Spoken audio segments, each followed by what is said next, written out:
한일 정상회담의 후속 조치로 한일 외교부와 국방부 국장급이 참석하는 안보정책협의회가 오늘 서울에서 열렸습니다. 2018년 이후 5년 만인데요. 이런 가운데 동해 공해상에서는 북한의 미사일에 대응한 한미일 미사일 방어 훈련도 실시됩니다. 취재 기자 연결합니다. 신현준 기자. 네, 신현주입니다. 네, 2+2 한일 외교 안보 대화가 오늘 오전에 열렸지요. 네, 정식 명칭은 제12차 한일 안보정책협의회인데요. 한국과 일본의 외교와 국방부 국장급이 대표로 참여한다고 해서 2+2 외교안보 대화라고도 합니다.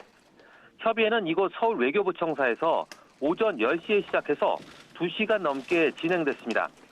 회의에는 우리 측에서 서민정 외교부 아시아태평양 국장과 우경석 국방부 국제정책차장 등이, 일본 측에서는 후나코시 다케이로 외무성 아시아 대양주 국장과 안도 아치시 방위성 방위정책 차장 등이 참석했습니다.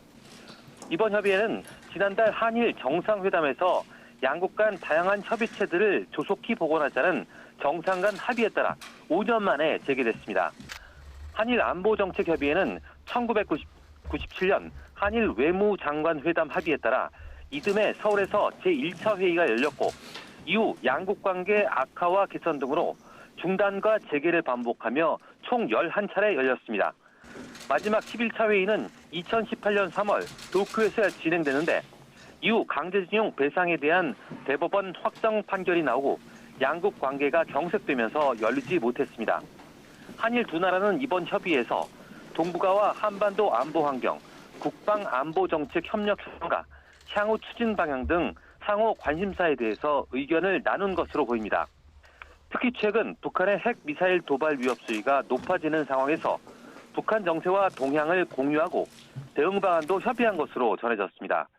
또 최근 이뤄진 한일 군사정보보호협정 지소미아 정상화를 평가하고 일본의 방위안보 정책 변화 등에 대해서도 의견 교환이 이루어졌을 가능성이 있습니다. 네, 한미일 3국이 북한의 핵미사일 위협에 대응하기 위해서 해상 미사일 방어 훈련도 실시한다고요? 네, 이런 가운데 오늘 한미 해군과 일본 해상자위대가 동해 공해상에서 해상 미사일 방어 훈련을 실시하고 있다고 밝혔습니다. 이번 훈련에는 해군 이지스 구축함 율곡 2함과 미국 이지스 구축함 벤폴드함, 일본 이지스 구축함 아타고함이 참가합니다. 훈련은 북한의 탄도미사일 도발 상황을 상정해 탄도미사일 가상 표적을 탐지 추적하고 정보를 공유하는 등 대응 절차를 축달하는 데 중점을 두고 진행됩니다.